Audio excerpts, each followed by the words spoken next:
Assalamualaikum warahmatullahi wabarakatuh. Perkenalkan, nama saya Mahriadi dari Prodi Perbankan Syariah. Baik, di sini saya akan menjelaskan tentang resume saya yang berjudul Strategi Awal Audit dan Menyimpulkan Risiko Pengendalian. Di sini saya akan menjelaskan materi tentang mengenal pengendalian internal. Secara umum, struktur pengendalian internal mencakup berbagai elemen yang saling terkait dan saling mendukung.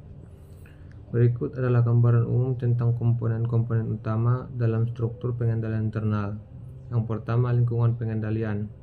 Ini adalah fondasi dari struktur pengendalian internal dan mencakup budaya organisasi, nilai-nilai, etika kerja, dan komitmen terhadap pengendalian. Lingkungan pengendalian yang kuat mendorong perilaku yang diinginkan dan menekankan pentingnya akuntabilitas dan integritas. Penilaian risiko. Organisasi melakukan penilaian risiko untuk mengidentifikasi dan mengevaluasi risiko-risiko yang mungkin menghalangi pencapaian tujuan mereka. Ini melibatkan identifikasi ancaman potensial, penilaian dampaknya, dan penentuan tindaknya yang diperlukan untuk mengelola risiko-risiko tersebut. 3. Kegiatan pengendalian. Ini adalah langkah-langkah konkret yang diimplementasikan oleh organisasi untuk mengurangi risiko-risiko yang diidentifikasi. Kegiatan pengendalian meliputi kebijakan prosedur, tindakan pengamanan pemisahan tugas, dan penggunaan sistem informasi yang aman. Yang keempat, informasi dan komunikasi. Sistem informasi yang efektif dan komunikasi yang jelas merupakan bagian dari struktur pengendalian internal. Organisasi harus memiliki mekanisme untuk mengumpulkan, penyimpanan, dan menyebarkan informasi yang relevan tentang pengendalian internal kepada pihak yang berkepentingan. Yang kelima, pengawasan. Pengawasan adalah proses pemantauan dan peninjauan terhadap efektivitas pengendalian internal. Ini mencakup aktivitas seperti audit internal, peninjauan manajemen, evaluasi kepatuhan, dan tindak lanjut terhadap temuan atau masalah yang diidentifikasi. Yang keenam, pelaporan organisasi. Harus memiliki proses pelaporan yang jelas dan terdokumentasi untuk melaporkan hasil penilaian risiko, temuan pengawasan pencapaian terhadap tujuan pengendalian internal kepada pihak yang berkepentingan, termasuk manajemen, dewan direksi, dan regulator. Setiap organisasi memiliki struktur pengendalian internal yang unik yang dibentuk oleh karakteristiknya sendiri, termasuk ukuran, kompleksitas industri, dan lingkungan operasional.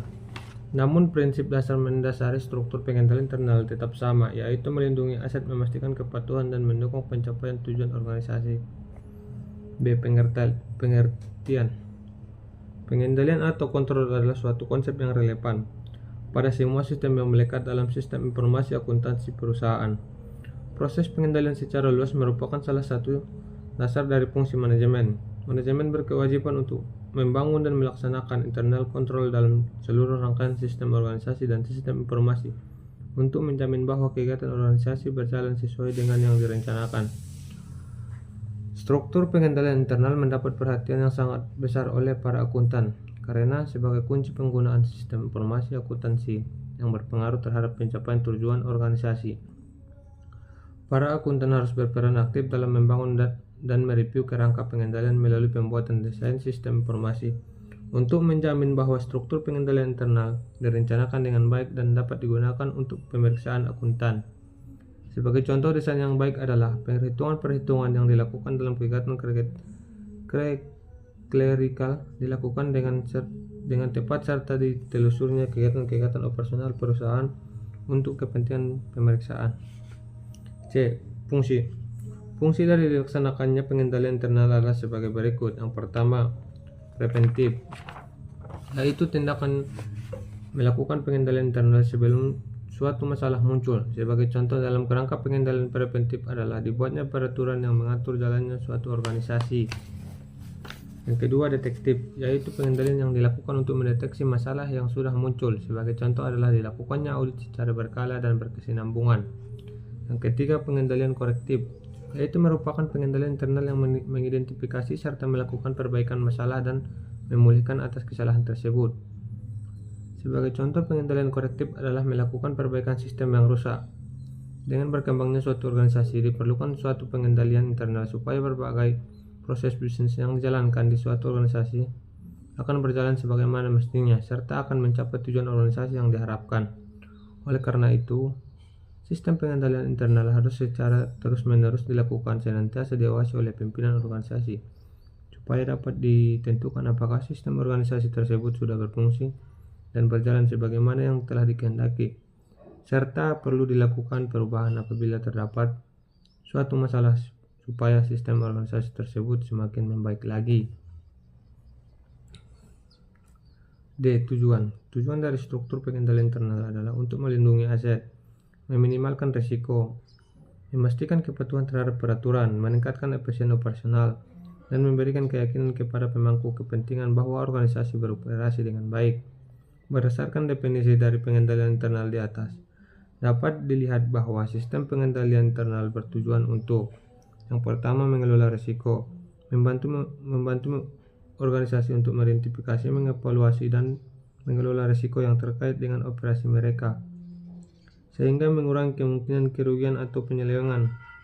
Yang kedua, meningkatkan efisien operasional, memastikan bahwa proses bisnis berjalan dengan lancar dan efisien, dengan mengidentifikasi dan menghilangkan hambatan serta mempromosikan praktik terbaik. Yang ketiga, memastikan kepatuhan hukum dan peraturan, mengikuti semua peraturan, kebijakan, dan standar hukum yang berlaku untuk industri dan wilayah operasi organisasi untuk menghindari sanksi dan masalah hukum.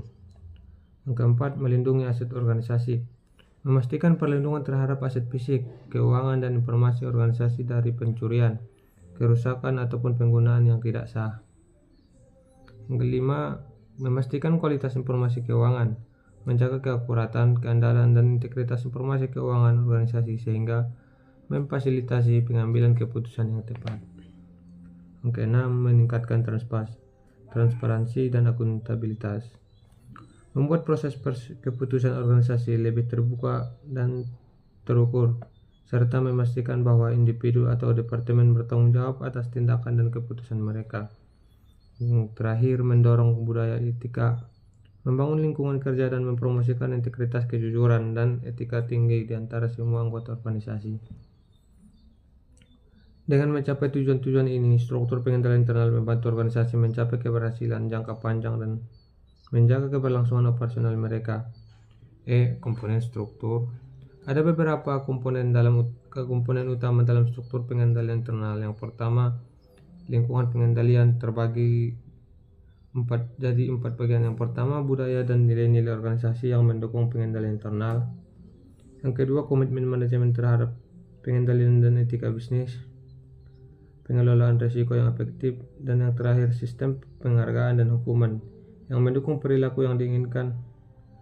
Dan ada juga komponen struktur yang dibagi. Yang terakhir, penilaian risiko.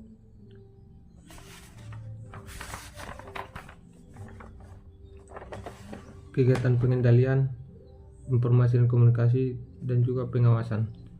Struktur pengendalian internal biasanya didasarkan pada kerangka kerja seperti Committee of Sponsoring Organization of Tirdau Commissary atau COBIT, yang memberikan pedoman dan prinsip yang dapat diikuti oleh organisasi untuk membangun dan mempertahankan pengendalian internal yang efektif. Pendokumentasian struktur pengendalian internal melibatkan proses pendokumentasian serta secara rinci tentang bagaimana suatu organisasi merancang, menerapkan, dan memantau pengendalian internal untuk mengelola risiko, memastikan kepatuhan, dan melindungi aset-asetnya. Ini mencakup dokumen-dokumen seperti kebijakan, prosedur, panduan, dan formulir yang menjelaskan langkah-langkah spesifik dalam menjalankan pengendalian internal serta dokumentasi terkait pemantauan dan evaluasi efektivitas pengendalian tersebut. Dokumentasi yang baik penting untuk memastikan konsistensi, transparansi, dan akuntabilitas dalam manajemen risiko dan kepatuhan di dalam organisasi. Terakhir, pemahaman terhadap struktur pengendalian. Secara umum, auditor perlu memperoleh pemahaman tentang pengendalian internal kliennya. Untuk perencanaan auditnya secara khusus, pemahaman auditor tentang pengendalian internal yang berkaitan dengan suatu servis adalah untuk digunakan dalam kegiatan berikut ini. Yang pertama, kemungkinan dapat atau tidaknya audit dilaksanakan. Yang kedua, salah saji material yang potensial dapat terjadi. Yang ketiga, resiko deteksi. Yang keempat, perencanaan pengujian substantif. Dalam memperoleh pemahaman atas pengendalian internal, auditor menggunakan 3 macam prosedur audit, yaitu yang pertama, mewawancarai karyawan perusahaan yang berkaitan dengan unsur pengendalian. Yang kedua, melakukan inspeksi terhadap dokumen dan catatan. Yang ketiga, melakukan pengamanan atas kegiatan perusahaan. Informasi yang dikumpulkan oleh auditor dalam melaksanakan prosedur audit adalah rancangan berbagai kebijakan dan prosedur dalam tiap-tiap unsur pengendalian. Apakah kebijakan dan prosedur tersebut dilaksanakan? Ada 5 cara memperoleh pemahaman atas pengendalian internal, yaitu yang pertama, pemahaman atas lingkungan pengendalian.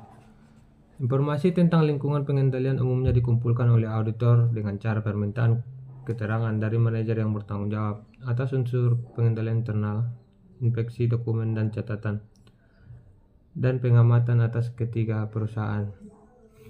Pemahaman atas penaksiran risiko. Auditor harus mengumpulkan informasi tentang bagaimana manajemen mengidentifikasi risiko yang berkaitan dengan penyajian laporan keuangan secara wajar dan kepedulian terhadap risiko. Yang ketiga, pemahaman atas informasi dan komunikasi. Sistem informasi entitas sangat menentukan risiko salah saji dalam laporan keuangan. Sistem akuntansi yang didesain dengan baik dan diimplementasikan dengan baik akan menghasilkan informasi yang andal. 4. Pemahaman atas aktivitas pengendalian. Informasi tentang aktivitas pengendalian umumnya diperoleh auditor bersamaan dengan pengumpulan informasi mengenai lingkungan pengendalian dan aktivitas pengendalian. Yang kelima, pemahaman atas pemantauan. Auditor harus memahami jenis-jenis aktivitas yang dilakukan oleh klien untuk memantau aktivitas kliennya internal untuk menghasilkan laporan keuangan yang andal.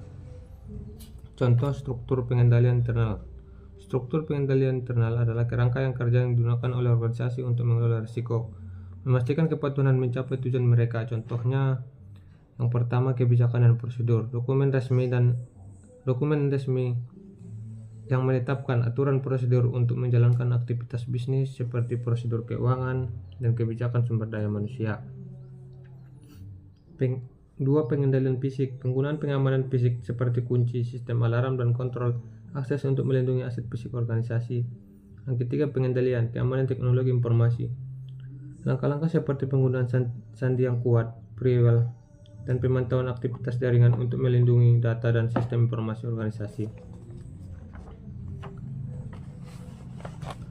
Beberapa contoh umum pengendalian internal. Yang pertama, transaksi. Yang kedua, rekonsiliasi atau kontrol detektif.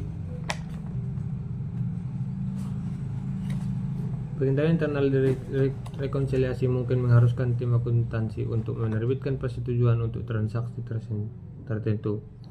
Kumpulan laporan penerimaan atau pengeluaran untuk semua pengeluaran atau kedua periksa transaksi terhadap tanda terima tersebut. Laporan kepada pimpinan senior jika ada yang tidak sesuai dengan kwitansi. Cukup sekian penjelasan dari saya, kurang lebihnya saya mohon maaf. Wabillahi taufiq wal hidayah. Wassalamualaikum warahmatullahi wabarakatuh.